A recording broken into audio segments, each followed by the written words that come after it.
Un feliz día para ustedes en esta semana de Thanksgiving para muchos estadounidenses, millones de ellos, y los que no lo son, pero viven allá y que lo van a marcar. ¿Cómo están? Qué gusto saludarles. 23 de noviembre, lunes, hay muchas noticias en relación con vacunas, efectividad en las vacunas, pero también hay otras que tienen que ver con preocupaciones por cuánto las fiestas que ya empiezan a marcarse en estas siguientes semanas van a generar una consecuencia directa sobre la cadena de contagios y la trayectoria que están llevando los contagios en Estados Unidos para empezar y lo que esto representa para las economías. Pero hay otra preocupación que durante el fin de semana quedó más que establecida con la cantidad de protestas, quemas que vimos también en lo que es el área del Congreso en Guatemala, protestas que en algunos sentidos y en algunas zonas se tornaron pues no tan pacíficas y un enorme descontento de la población en relación con el presupuesto, pero entendemos que esto sería la gota que derramó el vaso y cuidado, porque estamos en tiempos de pandemia, en tiempos en los que las autoridades tienen que ser o mostrar que son sensibles a lo que está ocurriendo para millones de familias, entre las que tienen algún enfermo, algún fallecido por COVID-19, pero también millones de familias que se ven presionadas por sus ingresos, por el colapso económico. Así es que le pedí al único experto que me parece que tiene la materia técnica suficiente para no entrar a terrenos políticos y decir con sumas, con restas, con números, cuál es la realidad que está viviendo Guatemala. Ahí lo tienen ustedes, al director ejecutivo del ICEFI, Jonathan Mencos, quien por cierto me compartía que estuvo también presente en esas manifestaciones. Jonathan, un gusto saludarte. Es lunes, son las 8:30 tiempo del este de los Estados Unidos. Entiendo que la iniciativa, el proyecto de ley de presupuesto que generó tanta irritación se va a retirar. El presidente parece no tener otra salida. ¿Es así? Sí, hola Gabriela.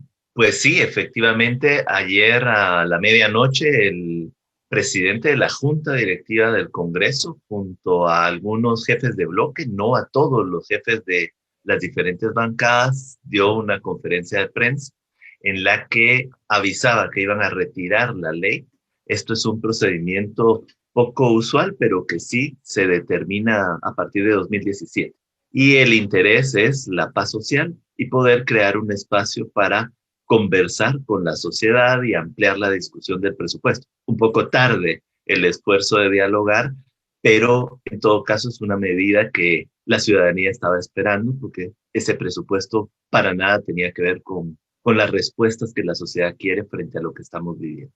Exactamente. Preguntarte, porque yo decía proyecto de ley, Jonathan decía ley, y es que aquí no solamente es lo que trae el documento, sino las formas en las que se hizo ese trámite. Te dejo. Sí, bueno, en general lo que nosotros encontramos es que hubo un dictamen de la Comisión de Finanzas, que es la encargada de hacer estos esfuerzos, y en ese dictamen se conoció con muy poca antelación antes de llevarlo al Pleno del Congreso, de tal forma que muchos de los diputados no conocían el contenido de lo que se iba a aprobar y mucho menos la sociedad en general. Hubo ahí, a mi juicio, un problema en términos de la opinión pública. Habla muy mal esa forma de intentar aprobar el presupuesto. Y cuando nosotros en ICEPI hemos hecho el análisis de lo que se aprobó, encontramos que hay muchas anomalías que pudieron ser perfectamente corregidas si hubiera existido el tiempo suficiente para ese análisis. Los diputados que lo han aprobado, una mayoría de congresistas, aducen que es porque hay una emergencia y, sin embargo, la ley permite la aprobación hasta el 30 de noviembre, es decir, había tiempo para poder revisarlo y mejorarlo técnicamente. Ok, no, a ver, el no haber tomado el tiempo suficiente para revisarlo de forma técnica, eh, ¿qué les sugiere a ustedes, los que revisaron y que publicaron como ICEFI, por cierto, pues una cantidad de puntos que no eran congruentes o que preocupaban a ustedes y a otras instituciones? Porque tengo que decir que no están solos en los señalamientos que se han hecho respecto del cómo y el qué se aprobó. Sí, así es, Gabriela. Bueno, lo que nosotros advertimos en la mañana del 18 de noviembre, el presupuesto se aprobó en la madrugada y en la mañana ya circulaba el documento. Lo que encontramos fueron algunas anomalías en términos técnicos que a nuestro criterio no solo alejan el presupuesto de una discusión técnica que intente dar respuestas a los problemas sociales, sino que también afectan o abren en realidad caminos a la corrupción. Caminos a la corrupción completamente ya estudiados en presupuestos anteriores. El presupuesto de Guatemala es uno de los 5 presupuestos más pequeños del mundo. Tenemos una de las 3 recaudaciones más pequeñas del mundo y eso significa que cada centavo tiene que ser bien invertido. Y lo que encontramos era, por ejemplo, cerca de 180 millones de dólares destinados a consejos departamentales de desarrollo, un espacio de ejecución, pues por muchos años se le ha encontrado que es un camino abierto a la corrupción. Se encuentra también la aprobación de un seguro privado de salud para niñas y niños de escuelas, que sabemos que es un seguro que solo sirve para hacer llamadas y consultas, que no llega a toda la población escolar, cuando por el otro lado encontramos que se reducen recursos para mejorar el sistema de salud pública. Por ejemplo, el sistema de salud pública de Guatemala tiene la capacidad actual de atender a la población que existía en 1970. Entonces, hay, así como estos elementos que te muestro, hay otros. En el caso de la educación se reducen recursos para la educación primaria, se reducen recursos del presupuesto de la Procuraduría de Derechos Humanos, que ha sido una institución que ha estado constantemente haciendo ver a los diferentes actores del poder público los errores y los inconvenientes de sus acciones. Entonces, es una serie de anomalías que pesan sobre la credibilidad que pueda tener el Congreso en este momento. Y entiéndase que estamos en tiempos de pandemia y algunos de los puntos que tú señalaste y de los rubros que tú señalaste hoy día tendrían que ser una prioridad máxima si estamos hablando de un país como Guatemala que tiene desafíos muy serios de Sí. desarrollo de capital humano que incluyen el tema del hambre. Así que no solo exacerbó la pandemia esta situación, sino que las prioridades del presupuesto tendrían que marcar de manera quizá más clara, es lo que nos está diciendo Jonathan, pues que hay esta sensibilidad. Sí. ¿No? Todos, o sea, sabemos que se van a perder empleos, que van a cerrar empresas, pero con un país con estas determinantes que son tan relevantes para el progreso de un país, esas son las que vieron ustedes ausentes. ¿Es así? Sí, sí. De hecho, desde el proyecto de presupuesto que envió el organismo ejecutivo al Congreso de la República, nosotros ya notábamos que habían algunos problemas. Por ejemplo, una desproporcionada inversión en carreteras, dejando de lado inversiones en protección y asistencia social.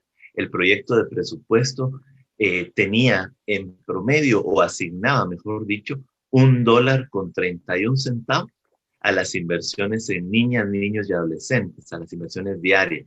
A eso hay que sumar que no ha sido un año de normalidad. De acuerdo a nuestras estimaciones, el país habrá perdido 500,000 empleos. Eso es más o menos un 8% de los empleos que existían al inicio del año. Y probablemente terminemos con 1.2 millones de personas más en condiciones de pobreza. En un país con qué tamaño de población, mercado laboral y cuánta informalidad, para ponerlo en perspectiva todo. Excelente. Sí, bueno, en un país donde hay 7.2 millones de personas trabajando y de ellas, 6 de cada 10 trabajan en la informalidad. De hecho, la pérdida de empleos significa o está relacionada al cierre de pequeñas y medianas empresas. Cerca de 7 de cada 10 empleos que se perdían están relacionados con unidades productivas pequeñas y medianas, que son las que generan más empleo en los territorios, ¿verdad? Entonces, frente a esa realidad, que es una realidad muy dramática, pérdida incluso de niños que van a la escuela, no hay una respuesta contundente en el presupuesto. Por el contrario, la forma en la que se ha aprobado el cierre de espacios para una discusión más profunda generó este descontento social que, como bien apuntas, es la gota que colma el vaso, porque a lo largo de estos meses hemos seguido escuchando y siendo testigos de actos de corrupción que o quedan en el olvido o no están siendo tratados en el sistema de justicia.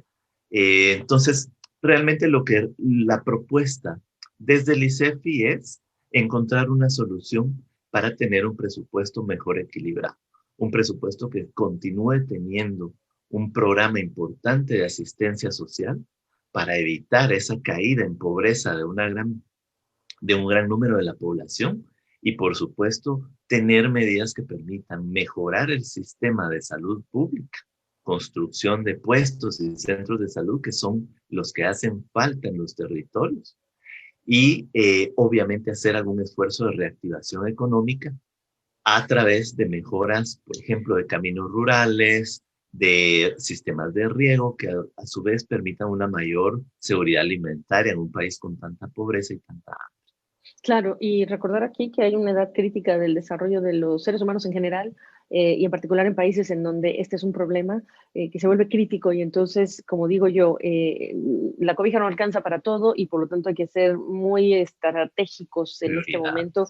Uno es periodista, ¿eh? Yo no hago el presupuesto, pero para que alguien como Jonathan Mencos nos venga a explicar y a describir el sentir de la población en Guatemala y entendamos qué es lo que les molesta y que tiene que ver con las prioridades de la casa que se llama Guatemala, pues ahí lo tienen ustedes. Ahora, Jonathan, yo sé que el presidente después de esto ha pedido a think tanks, a centros de investigación, expertos como ustedes, que aporten, a ver, varias cosas. ¿Qué no se les pidió antes? Es la primera vez. Segundo, ¿qué no está sobrediagnosticado el problema en el caso de Guatemala como para pensar que no habría necesidad de preguntar más o realmente la contingencia es tal y es la pandemia, que sí, está bien, es un buen momento para haberlo preguntado. Empiezo por ahí. Bueno, yo creo que es un poco tarde preguntarlo ya a partir de las protestas y del enojo Claro, ciudadano. claro. Diferentes centros de pensamiento han enviado sus recomendaciones al Congreso de la República previo a la aprobación del presupuesto y me temo que no han sido escuchadas esas recomendaciones. Es a partir de la conflictividad social que Claro. intentan encontrar espacios de diálogo con aquellas organizaciones que conocen el tema presupuestal. En tu percepción técnica, me imagino que lo que me estás diciendo también es que los congresistas no tienen estas aptitudes técnicas, pero tampoco necesariamente interés en entender, ¿no? Por eso decimos los periodistas económicos que más vale que nos interese la nota económica, porque Sí. legislador, empresario, lo que tengamos por profesión, esas decisiones tienen una consecuencia. Máxime si hablamos de legisladores. ¿Qué evaluación haces a partir de falta de interés, no falta de interés de los legisladores, para no solo hablar de que el enojo podría ser solo hacia el presidente, sino cuánto Sí, ese hartazgo tiene que ver con la clase política representada en el Congreso? sí, en general el enojo es contra esas mayorías que logran aprobar este tipo de leyes en el Congreso de la República y por supuesto también contra el organismo ejecutivo. Pero sí hay un enojo hacia los dos órganos del Estado que tienen mayoría, que no promueven una discusión en paz, un diálogo abierto, Sí, sino que ahora intentan responder ante un problema de conflictividad social. Pero sí, me parece que en todo caso estamos en un momento tan importante para la claro. sociedad que hay que seguir esforzándonos por tener un presupuesto en 2021 que se acerque a intentar mitigar los problemas más importantes que está sufriendo la sociedad. Ese es un Eh, reto muy grande que, por cierto, también pasa por una discusión sobre más recursos, que el país recauda. Yo estaba haciendo los datos en dólares. Imagínate que el país recauda 7.700 millones de dólares de impuestos. Es muy poco, 10% del PIB, pero la evasión de impuestos es más o menos de 5.100 Ájale. millones de dólares, el 40% Uf. de la evasión de impuestos en general. Ahí hay un enorme reto. Si el Estado, si el gobierno quiere mejorar su presupuesto, también tiene que mejorar los ingresos. y mejorar las condiciones para que incluso yo diría que hasta los empresarios quieran invertir en su propio país, ¿no, Jonathan? Porque uno entendería que hay empresarios que no ven la oportunidad adentro, fronteras dentro, ¿no? Y Así fronteras es. fuera prefieren. Y Centroamérica ha padecido muchísimo de eso, ¿no es así? Sí, totalmente. Bueno, lo que notamos es que en los estudios de atracción de inversiones es más importante para atraer inversión luchar contra la pobreza porque amplía el mercado y obviamente evitar actos de corrupción. Claro, Eso es más importante para un inversionista incluso que el pago de impuestos. Pero yo creo que ahí hay un reto para toda Centroamérica en general claro. y en el caso de Guatemala mucho más porque apenas logramos atraer el 10% de la inversión extranjera que llega a Centroamérica, que ya de por sí es bastante baja. Claro. Ojo que para toda la región y todo el mundo, lo que se aprueba en los presupuestos que van a ejecutarse en 2021, pensando que este año ha sido un muy mal año de colapso económico, de falta de ingresos, pues va a ser una tarea muy importante. Guatemala en este momento Sí, nos habla por la crisis que se ha desatado, pero no es solo Guatemala ni los líderes de Guatemala que tienen la oportunidad de hacer ese reset con las decisiones que tomen de presupuesto. Déjame cerrar esta conversación por el lado de los efectos no deseados pero lamentables que podrían generar la pandemia y estas decisiones de presupuesto en el desincentivo de la gente de quedarse en su país y en el incentivo de abandonarlo. Pensando que incluso ya la Embajada de Estados Unidos en Guatemala durante las protestas salió a decir, por favor, háblense, negocien, dialoguen, conversen. sí, bueno, las condiciones en las que está viviendo una muy importante cantidad de guatemaltecas y guatemaltecos hace que la migración forzada sea un elemento de alta probabilidad. Y en ese sentido, creo que uno de los grandes errores, no solo en Guatemala, en muchos países de América Latina, es pensar que la crisis termina cuando termine el año fiscal y que el año 2021 ya no tenemos por qué estar discutiendo esto. Esa mirada tan primitiva solo va a extender los problemas de la crisis que estamos enfrentando.